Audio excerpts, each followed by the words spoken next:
Hey guys, today I'll be doing another LOL doll makeover. And that's me. Bringing them to the dark side. I paid $10 for a little miniature 2-inch plastic doll, which is honestly probably the scariest part about this video. And that's capitalism. So anyway, one of you guys recommended I use an LOL boy for my makeover. So I did. I got an LOL boy. Let's be friends.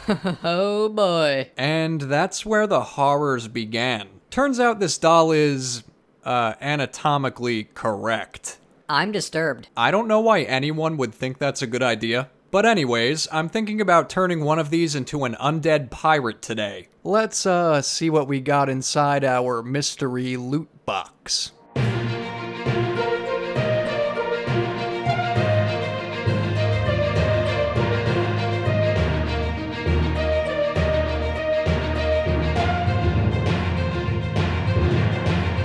And that's me.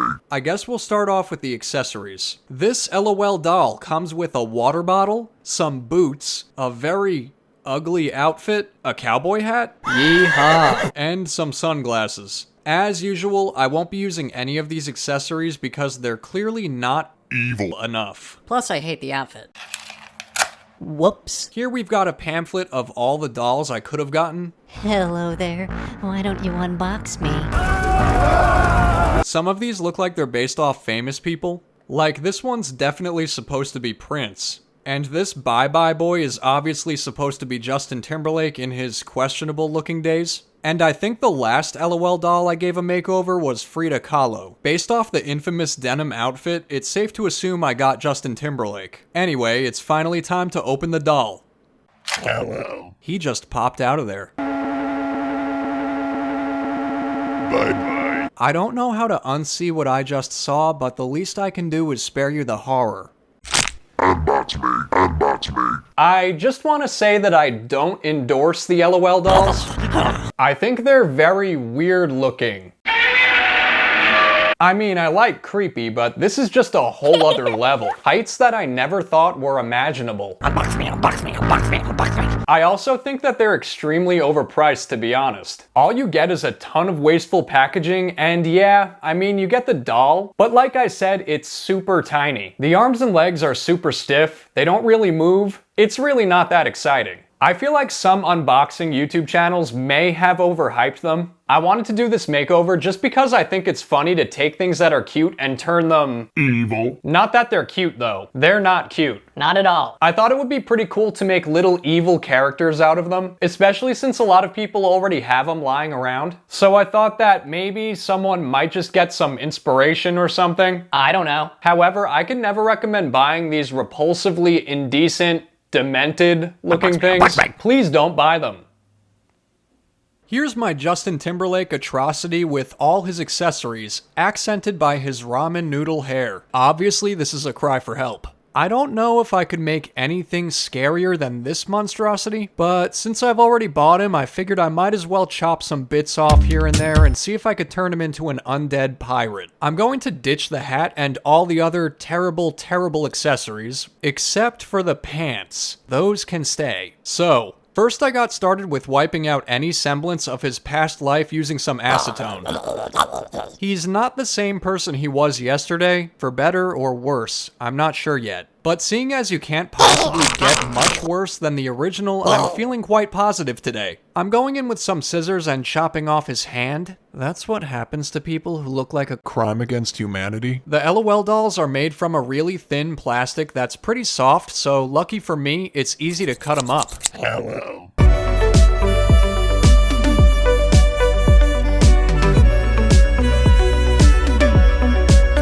I don't think this LOL doll would fare well in the oven, so I'm using epoxy sculpt so it can just air dry. I'm adding in a little jacket to go with his pants. I settled for a really basic jacket design because I didn't feel like making it too complicated. Simplicity is key, especially since I'm working on such a small scale. Now, I'm nowhere near Dolliteful or Ace of Clay's level of sculpting.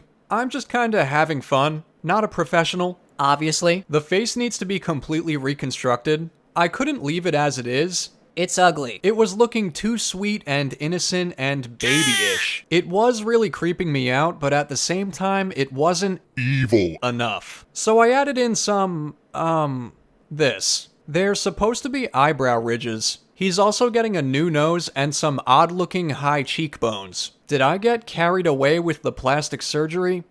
Maybe. Possibly. But that's okay because what matters is how you look on the outside. Wait.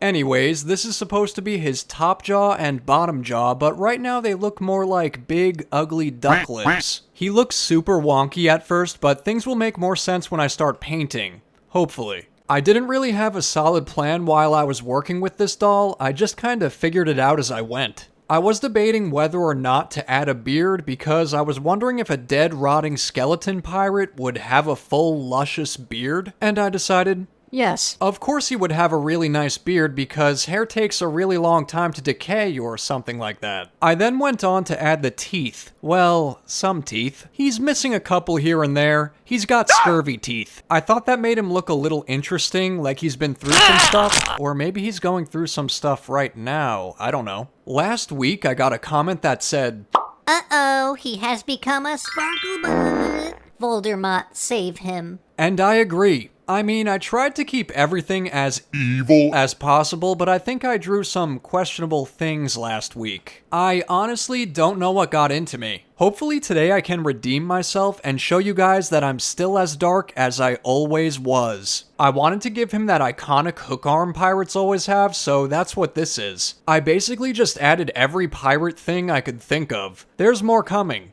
There's a lot more coming. I made a pirate's hat. That is an essential detail. And back to the face. He's going to have one good eyeball and the other's covered by an eye patch because, I guess he lost an eyeball somewhere along the way. Back to the hat. I added some little skull and crossbones detail. I struggled making the bones. My sausage fingers were having a hard time because the bones are just so tiny. It was kind of annoying, but ultimately I'm happy I added that. I felt it was necessary. It's not great, but it could be worse. After that, I turned my attention to the feet. I had thought about chopping off the feet, but this guy's already so small, so instead I just extended the feet. For one of the feet, he's just wearing a normal boot, and the other's a wooden peg leg thing. So far, he's missing a leg, a hand, an eye, even some teeth. This guy's literally missing everything, including a few brain cells. By the way, if you're new here, you should consider selling your soul to me by subscribing to my channel. Make sure you ring that bell and select all so you don't lose me on the internet or miss any videos. I post new videos Every Friday. I did sculpt a feather and a sword just because I didn't feel like it was enough as it was. I feel like those little details added something to it. They made it look more, you know, aesthetic. I was really happy with how it's looking. Yes. I've done it again. But my girlfriend insisted that the sword looks like a toilet plunger. I don't see it. And then all that's left to do is paint. I'm finally gonna start painting the pirate. I started painting him white with some folk art paint, but then halfway through I got lazy and gave that up. Clearly it was too much surface area for me to cover. So then I went in with some white spray paint and finished painting him white. Now I've gotta wait for that to dry. These things take a lot more time than you'd expect. Purple's my favorite color. I figured a deep plum purple is a safe bet, so I painted the coat and hat in that. Pirates usually wear a lot of browns, so I gave him some brown pants. And since we're doing an undead pirate, his face is going to be an all-white skull color with some empty black eye sockets. Since he's dead, he doesn't have a soul, so I felt it was appropriate to give him a ginger beard and hair. Yo ho ho, it's such a just like for me. He's Captain Gingerbeard. Not to be confused with the gingerbread man who has also lost a couple limbs since I last been into him. To make him look more fancy, I added some gold trim around the brim of his hat and the jacket. I did end up using Posca pens for some small details like the black cracks in the sword and his gold teeth. I'm using some very tiny brushes for this little guy. Obviously, he has a lot of small details that need to be painted. It took a long time to get into all the little crevices, but I think in the end it was worth it. I went in lightly and brushed on some burnt sienna for the beard and hair because I wanted to add some texture and dimension to it. I painted his little feather red and went in with black Posca for the shaft of the feather. I also made him a little simple base so he can stand up. For that I just used a little tiny piece of wood that I had lying around, and I made a tiny little hole in his foot. and connected the two with some floral wire. And here's Captain Gingerbeard twirling next to his original Justin Timberlake form. If you don't want to end up like Captain Gingerbeard, I suggest you click on the top right to watch more doll makeover videos.